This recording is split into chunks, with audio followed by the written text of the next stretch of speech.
Sorry, I don't have any more small coins. The 12th Commandment, Brotherly Love. The Spiritual Son. Jesus' revelation to Jacob Lorber. The tour through the children's kingdom is conducted by the Apostle of Love, John. The clear knowledge and practical usage of the 12 divine commandments, 10 commandments of Moses, and the 2 commandments of love are part of the most important educational section for the children's souls. The universal validity and truthful elucidation are immediately evident. Chapter 103, Room 12. We have entered, and we can, in the center of this most magnificent room, see again another sun tablet, upon which the following is written in glowing red letters. This is equal to the first commandment, that you should love your neighbor as you love yourself. Therein is the law and the prophets contained. Certainly, someone will rise up and say, how is that to be understood? To love our neighbor as we love ourselves? The self-love is a vice. Therefore must the equal brotherly love also be a vice, because here the brotherly love uses the self-love as the base. So, if I wish to live like a virtuous human being, I am not allowed to love myself. However, if I am not allowed to love myself, then I am also not allowed to love my brother, since the measure of loving my brother is supposed to be completely equal to the measure with which I love myself. Therefore, love your neighbor as you love yourself would actually mean that I should not love my neighbor at all, because I should not love myself either. Look, this would be a common interjection, which would certainly not be difficult to counter, since the self-love of every human being represents its own life. So in this way, the natural self-love is pretty self-explanatory, for having no self-love at all would basically mean to have no life whatsoever. Therefore, here we have to find out the difference between a just and an unjust self-love. Self-love is just when it has no greater desire for the things of the world than what the right measure of the divine order has bestowed upon it, the measure which has been shown substantially in the 7th, 9th, and 10th commandment. Thus the self-love demands things reaching beyond this measure, it exceeds the set boundaries of the divine order, and with its first transgression has to be considered as sin already. And thus, the brotherly love needs to be measured accordingly, for if someone loves a brother or a sister beyond this measure, he is committing idolatry with his brother or sister, and by that he does not make them better, but worse. The fruits of such excessive brotherly love can be seen clearly in most of the nation's rulers today and at all times. Why? A nation has loved someone from among them beyond the right measure, due to his more splendid talents, and they made him the ruler, and from then on they had to endure, on account of this negative habit of excessive brotherly love, the massive punishments that came together with this ruler or with his descendants. One will surely say here, but there have to be kings and rulers to lead the nations, and they are ordained by God himself. However, I do not want to oppose this completely with a no, but I do want to illuminate this matter here a little bit more, as to how it is and how it should be. What did the Lord say to the Israelites when they demanded a king? Nothing else than, atop all sins which this people has committed before me, it has added the greatest sin, namely that they are not satisfied with my guidance, and now demand a king to lead them in my stead. From this phrase, we can clearly recognize that the kings are not given to the nations as a blessing, but as a judgment. Question: are kings necessary to lead humanity alongside of God? This question can be answered with the same answer given to another question, which states, was the Lord in need of any helpers when he created the world and when he created man? Another question: which kings and rulers are currently and at all times helping the Lord to guide the worlds, keeping them in their order and leading them along their correct path? Which duke does he need for the winds? Which ruler does he need to spread the light? And which king does he need for the observation of all worlds, suns, and the infinite space? If the Lord is able to gird the Orion without the help of human kings and rulers, and to supply food to the Canis Major, and to keep the people of all worlds and suns in their proper order, should he then be in need of ordained kings and princes for the people of this earth to help him with his business?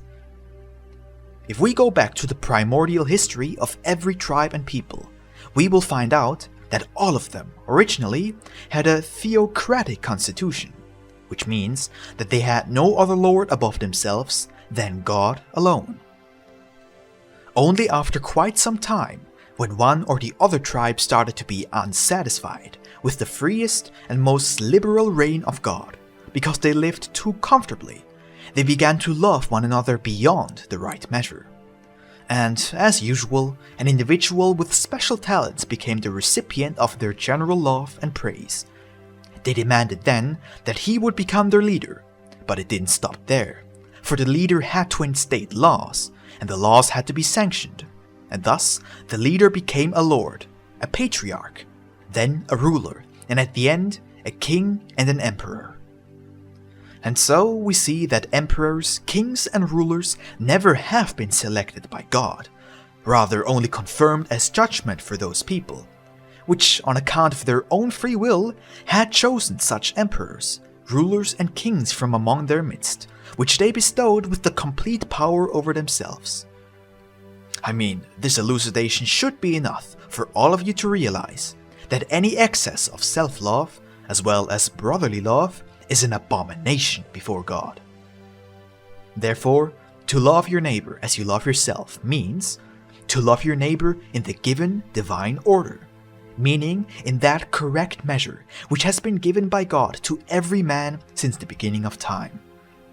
For those who cannot see this clearly by now, I want to add some more examples, whereof one will be able to clearly see what kind of consequences any kind of excess has. Let's assume there is a millionaire living in a village. Will he be a blessing for the village, or will he plunge them into disaster? Let's see.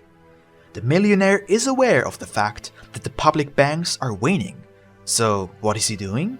He sells his bonds and buys realities, goods. The ruler, to whom the millionaire was subject before, is, as usual, in financial difficulties. Our millionaire is asked to lend some of his capital to the ruler. He does so in exchange for good percentages and for the safe mortgage of the ruler himself. His neighbors and the other citizens need money as well. He lends it to them without demur for a priority notice in the land register. This continues for a couple of years. The ruler is becoming less and less wealthy, all the while the citizens do not become wealthier. What happens? Our millionaire grasps the ruler first, and because he does not possess even a single dime anymore, he must surrender unconditionally, and only because of sheer goodwill, he receives some money for his journey, and our millionaire becomes the sole owner of the dominion, and in the same time, lord over all his indebted neighbors. These will soon be estimated and distrained, since they cannot repay him the capital nor the interest. Here we have the natural consequence of the fortune, which a millionaire or owner of an excessive self-love has provided to the citizens. Nothing more has to be said about this. Let's continue with the second case. An exceedingly poor family is living somewhere. They have barely as much as they need to carve out their daily miserable life. An overly rich and unusual charitable man gets to know this poor but honest and respectable family. He, in possession of several millions, has compassion with this family and thinks, I want to make this family very happy. I want to bestow them with a mansion and add a considerable asset of $500,000 to that. All the while, I want to have the joy to see how the faces of this poor family will cheer up. He does it as determined. An entire week, this family does nothing else but shed tears of joy, Even the Lord receives many a thank God. But let's look at this fortunate family only about 1 year later, and we will discover all the luxuries there, like they are present in the homes of the rich. This family also becomes more callous, and they will try to take vengeance on all those who do not want to look at them in their distress. The thank God will disappear, but instead new equipment, liveried servants and similar things will be adopted. Question: has this excess of brotherly love helped or harmed this family? I mean, not many words are needed here. One only needs to grasp after the luxury with both hands to clearly see what benefit this excess of brotherly love towards this family has brought them for their eternal life.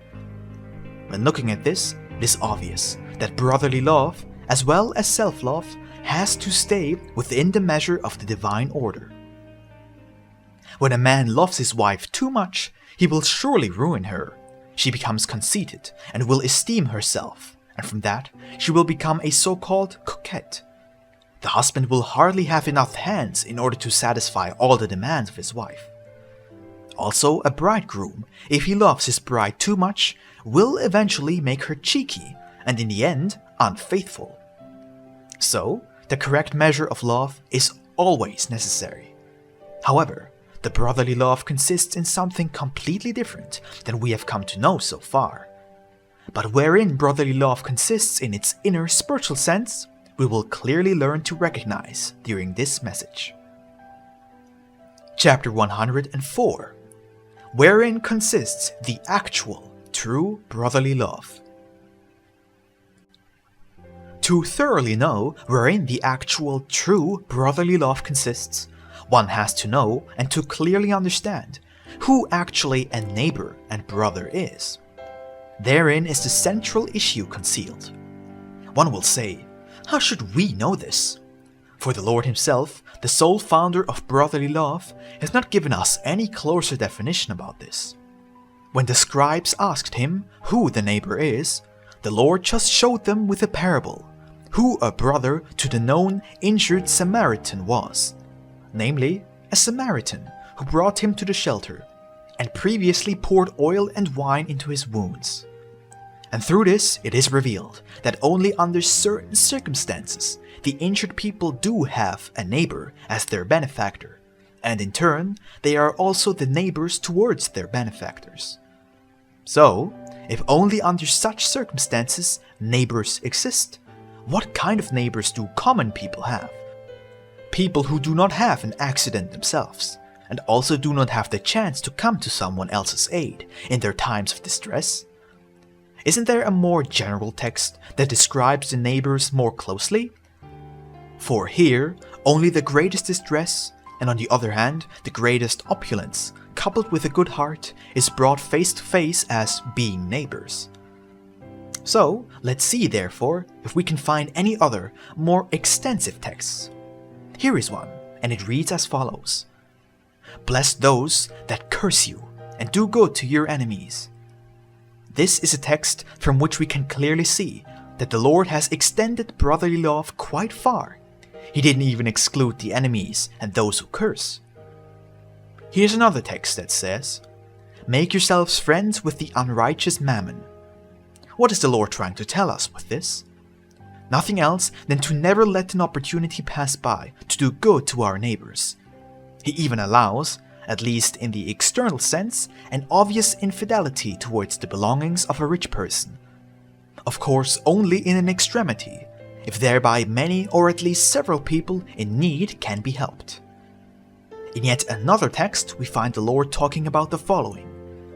Whatever good you do to one of those poor in my name, you have done it unto me. The Lord confirms this phrase during the portrayal of the last or spiritual judgment, where he says to the chosen ones, I came to you naked, hungry, thirsty, sick, imprisoned, and without a roof, and you have received, cared, clothed, and fed me, and you gave me something to drink. And to the discarded he said that they have not done this. The righteous ones apologize as if they had never done this, all the while the bad ones say that they would have done such things if he had come to them. Then the Lord clearly points out, Whatever you have or haven't done to the poor in my name, that apply to me. From this text we can quite clearly see the true brotherly love, and it also shows who the actual neighbors are. But we want to look at another text still.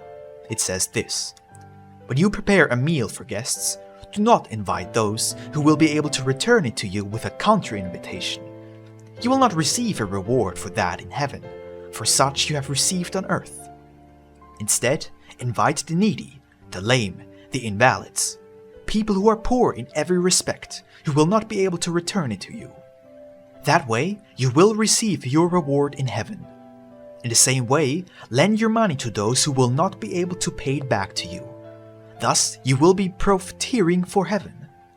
But if you lend your money to those who will be able to return it to you, together with interest, your reward is gone. If you give alms, do so in quiet, and your right hand shall not know what your left hand is doing. And your Father in heaven, who sees in secret, will bless you therefore, and reward you in heaven. I think that after looking at these texts, one can grasp it almost with both hands, who is called a neighbor or a brother in the eyes of the Lord.